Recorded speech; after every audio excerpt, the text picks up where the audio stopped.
이삭을 장가보내기, 아브라함의 결혼 조건. 안녕하세요. 창세기 22장에서 24장까지의 내용을 소개할 여러분의 성경 가이드 문찬호 목사입니다. 계속해서 바이블 프로젝트를 함께하고 계신데요. 오늘 본문을 요약하면 22장은 아브라함의 시험입니다. 하나님께서 그의 아들 이삭을 모리아 땅으로 데려가 번제를 드리게 하시죠. 이삭은 그냥 아들이 아니라 아브라함이 100세에 얻은 전부입니다. 그 모든 것을 하나님께 드릴 수 있는지 없는지 테스트를 받게 되는 것이죠. 3일 길을 나서게 되는데 아마도 인생에서 가장 긴 아들과의 부자 여행일 것입니다. 대화도 없고 즐거움도 없고 그냥 묵묵하게 앞만 보고 땅만 보고 가야 하는 아버지 아브라함을 상상해 보십시오. 자, 이제 모리아산에 도착했습니다. 칼을 들고 잡으려 할 때 하나님이 급하게 만류하지 않으셨으면 이스라엘은, 아니 기독교 역사는 바뀌게 되었을 것입니다. 이 사건은 아브라함의 믿음이 실제 행동과 삶으로 나타난 진짜백이었습니다. 22장의 핵심 구절은 보시는 대로 16절부터 18절입니다. 여기서 행하여 준행하다의 하이라이트를 하시면 되겠습니다. 23장은 사라의 죽음입니다. 무려 죽었다는 표현이 8번 언급되는데요. 그의 나이 127세였습니다. 성경에서 향년 나이가 기록된 유일한 여성이 사라입니다.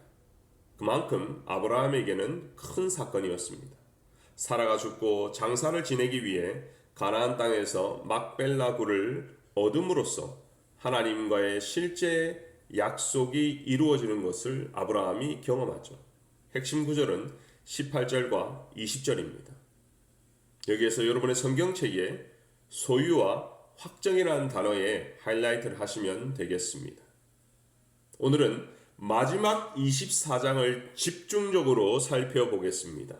그 전에 아이스 브레이크로 먼저 성경 퀴즈를 해볼 텐데요. 성경에서 가장 긴 장은 그렇죠. 시편 119편입니다. 그렇다면 진짜 문제입니다. 창세기에서 가장 긴 장은 몇 장일까요?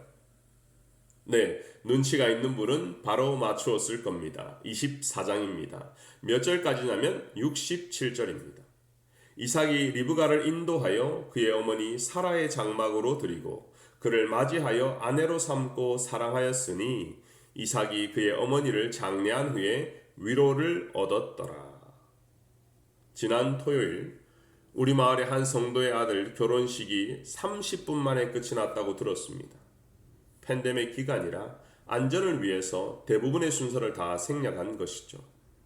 이삭의 장가 보내기 내용이 가득 찬 이 24장은 이삭의 결혼식 장면을 아예 보여주지도 않습니다. 그 대신 이삭이 어떻게 리브가를 만나게 되었는지, 그 과정 속에서 하나님이 어떻게 역사하셨는지 내러티브로 보여주고 있습니다. 최근 높은 시청률을 보이는 Sing Again이라는 방송을 보는데요. 남자 무명 가수 2명이 듀엣을 부른 일상으로의 초대라는 노래를 듣게 되었습니다. 사실 아내가 먼저 이 노래를 듣고 가사가 너무 좋다고 저에게도 들어보라 추천해 주었습니다. 산책을 하고 차를 마시고 책을 보고 생각에 잠길 때 요즘에 뭔가 텅 빈 것 같아. 지금의 난 누군가 필요한 것 같아. 내게로 와줘. 내 생활 속으로. 너와 같이 함께라면 모든 게 새로울 거야. 가사를 음미해 보면서 작사가가 누구인지 곡의 배경도 궁금해졌습니다. 나중에 알고 보니 고 신해철 씨가 결혼할 때 이 곡을 쓰게 되었고 이 곡으로 청혼가를 불렀다고 합니다. 이러하듯 결혼은 새 출발이고 행복입니다. 제가 결혼을 준비할 때 선배 목사님들이 조언해 준 것은 연애는 개인과 개인의 만남이지만 결혼은 가정과 가정의 만남이라고 그 차이점을 알려준 적이 있습니다. 그래서 오늘 본문에서도 이삭과 리브가만 나타나지 않고 아버지 아브라함과 충직한 종 엘리에셀이 같이 등장하고 있습니다. 먼저 아브라함입니다. 아브라함은 나이가 많이 늙었죠. 아들 이삭의 나이가 40이니 아브라함은 140살쯤 되었을 것입니다. 인생을 마감할 나이에 1절을 보면 아브라함이 나이가 많이 늙었고 여호와께서 그에게 범사의 복을 주셨더라. 나이가 많다는 것과 범사의 복을 주셨다는 것이 서로 대비되고 있습니다. 거부가 되었고 주변 종족, 족장들로부터 존경을 받고 있는 상태죠. 아마도 우리 교회 성도들도 현실에서 누릴 수 있는 실제적인 복이 있다면 아브라함의 복일 것입니다. 주위 사람들로부터 인정받고 존경받고 물질도 있고 여유도 있고 건강도 있어 언제든지 풍성하게 베풀고 나누어 줄 수 있는 삶을 사는 것이 노년의 복일 것입니다. 그런데 그런 복을 받은 아브라함이 가슴이 텅 비어 있는 것입니다. 바로 아들이 독처해 있기 때문이죠. 그런 중에 하나님과의 또 다른 언약이 생각이 났습니다. 내가 내게 큰 복을 주고 내 씨가 크게 번성하여 하늘의 별과 같고 바닷가의 모래와 같게 하리니. 이제는 아브라함의 노년은 저물어 가고 아내는 이미 세상을 떠났고 아들은 여전히 독처하고 있으니 아브라함이 기댈 것은 하나님의 약속, 하나님의 언약, 말씀뿐이었습니다. 우리 성도들 중에도 자녀가 아직 장가를 가지 못해 시집을 가지 못해 텅 빈 가슴을 부여잡고 있는 분들이 있을 겁니다. 그래서 요즘은 아들 장가 보내기라는 말 대신 며느리 모시기라는 말이 새롭게 생겨났습니다. 예전에는 아들을 낳기만 해도 세상을 다 얻은 것 같은 시대가 있었는데요. 이제는 그 아들을 장가 보내기가 너무나 어려워졌습니다. 어떤 성도를 신방을 했는데 그분의 딸을 소개를 받았습니다. 제가 볼 때도 너무나 이쁘고 좋은 직장도 있고 신앙도 깊은데 아직 시집을 못 갔다는 거예요. 나이가 40이 다 되어 가는데 그 아버지의 마음은 점점 타들어가는 것입니다. 그래서 선도 보고 여러 가지 노력을 했다는 거예요. 거의 결혼에 골인할 것 같았는데 마지막에 안 된 이유가 있었다고 그 아버지가 말씀하시는 거예요. 물어보니 우리 딸이 결혼해도 달라스를 떠나 남편 따라 한국으로 가는 것은 반대를 했기 때문이었다고 합니다. 이삭의 아버지 아브라함도 결혼에 두 가지 조건을 내걸고 있습니다. 첫 번째는 지금 아브라함이 가족이 살고 있는 가나안 자손은 절대 안 된다는 것입니다. 여러분 한번 생각해 보세요. 고국을 떠나 이민을 와서 미국에 사는데 꼭 한국 사람만 고집할 수는 없는 거잖아요. 절대로 백인은 안 돼, 절대로 스페니쉬는 안 돼, 이런 내용입니다. 반드시 고향 땅, 하란, 처자를 골라야 하는 것이 조건입니다. 두 번째 조건은 고향 땅 하란에서 처자를 찾았다고 해도 반드시 데려와서 가나안 땅에서 새집 살림을 해야 한다는 것이 두 번째 조건입니다.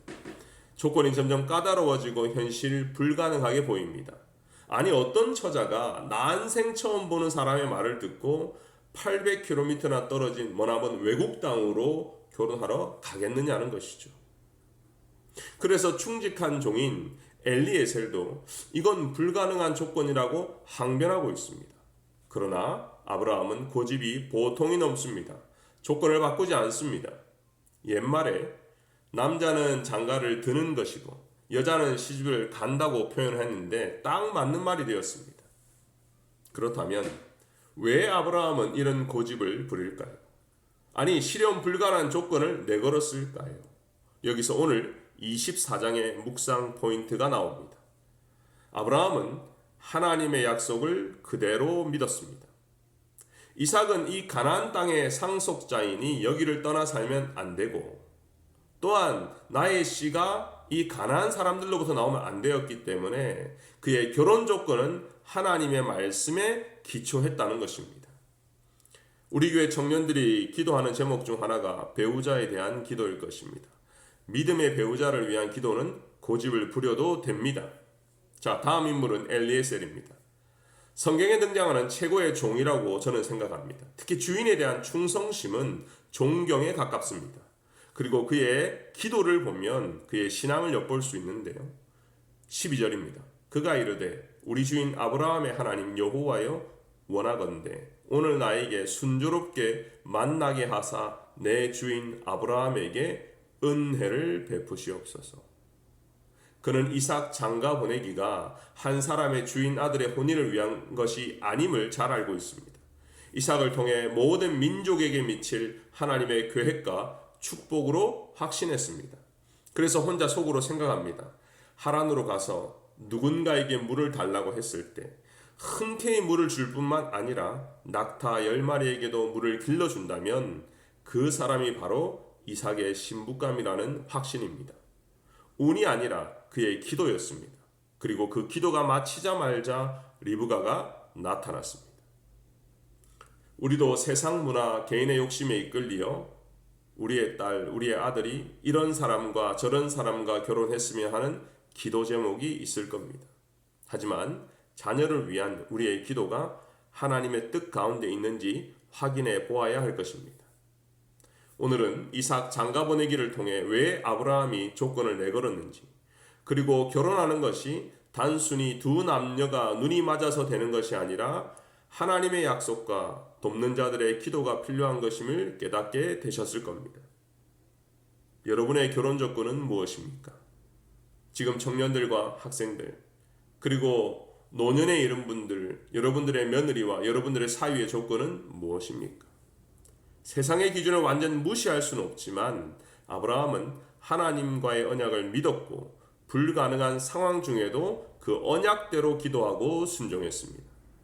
여러분의 가정의 결혼 조건도 하나님의 뜻 안에 있기를 바랍니다.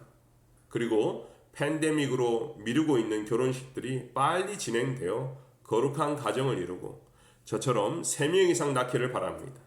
오늘 가이드가 성경을 읽고 해석하는 데 도움이 되었으면 좋겠습니다.